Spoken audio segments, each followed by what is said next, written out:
গঠন করা হলো। সেই 3 দিন না ছিল পুলিশ, না ছিল প্রশাসন, না ছিল সরকার। সমাজের মধ্যে শান্তি স্থিতি বিরাজ রক্ষার্থে কারা কাজ করেছে? এই যে বিএনপি অঙ্গ সংগঠন নেতা কর্মীরা, ছাত্ররা করেছে, তাদেরকে সহায়তা করেছে। বন্ধুরা আমার, এই জন্যই যে আমরা আন্দোলনের মধ্যে দিয়ে একটা ঐক্যবদ্ধ শক্তি আমরা তৈরি হয়েছিলাম। কিন্তু সরকার গঠনের পর মনে হল কোন একটি বিশেষ গোষ্ঠীর সরকার। এখানে যে আমাদের এত ছেলের রক্ত ছড়ল, তাদের দেহ রাজপথে লুটিয়ে পড়ল, এইটার কি কোনো দাম নেই?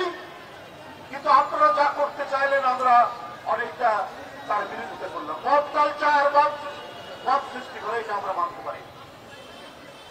এটা আন্দোলনের শক্তির একটি সরকার, ডক্টর ইউনূসের সরকারের সময় কেন এই কালচারটি প্রতিষ্ঠিত হবে? যখন ওই 3 দিন কোথাও ডাকাতি, কোথাও চুরি, কোনো অরাজকতা হয়নি, তাহলে সরকার গঠনের পরে কেন মব কালচার তৈরি হবে? এরপরে আমরা দেখছি যে মাজারে মাজারে হামলা হচ্ছে। এরপরে দেখছি মহিলা টুর্নামেন্ট, ফুটবল টুর্নামেন্ট, সেখানে হুমকি দেওয়া হলো, ওটা বন্ধ করে দেওয়া হলো। আরে আমরা তো গণতন্ত্র হচ্ছে আধুনিক রাষ্ট্র ব্যবস্থা গঠনের পথে এটা একটা যাত্রা। সেখানে প্রত্যেকেরই যাতে আত্মনিয়ন্ত্রণের অধিকার, প্রত্যেকের অধিকার থাকবে, আর নারী পুরুষ সমানভাবে তারা অধিকার ভোগ করবে। তাহলে এই মহিলা ফুটবল টুর্নামেন্ট বন্ধ করলো কারা? আপনারা সবাই জানেন।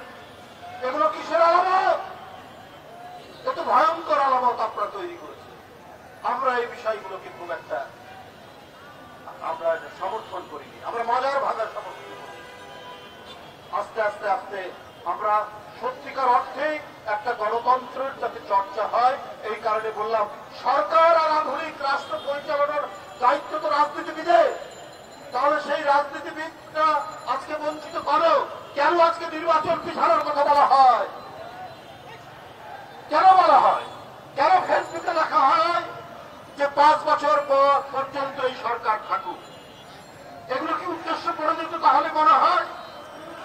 আমরা বলেছি ভাই যে 16-17 বছর এদেশের ভোটাররা ভোট দিতে পারেনি, এদেশের জনগণ ভোট কেন্দ্রে যেতে পারেনি, ভোট কেন্দ্র ছিল শূন্য, সেখানে 4 জন্তুর বিচারক।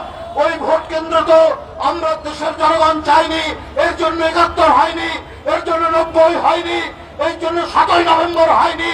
আমরা আবার ভোট কেন্দ্র জনগণ আর ভোটারের পদধ্বনিতে এইটা চাই। তার জন্যই এত আত্মত্যাগ, তার জন্যই এত কিছু।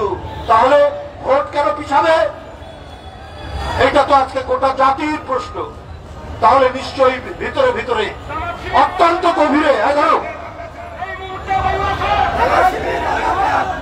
অত্যন্ত ভিতরে নিশ্চয়ই তাহলে কোন গভীর ষড়যন্ত্র চলছে।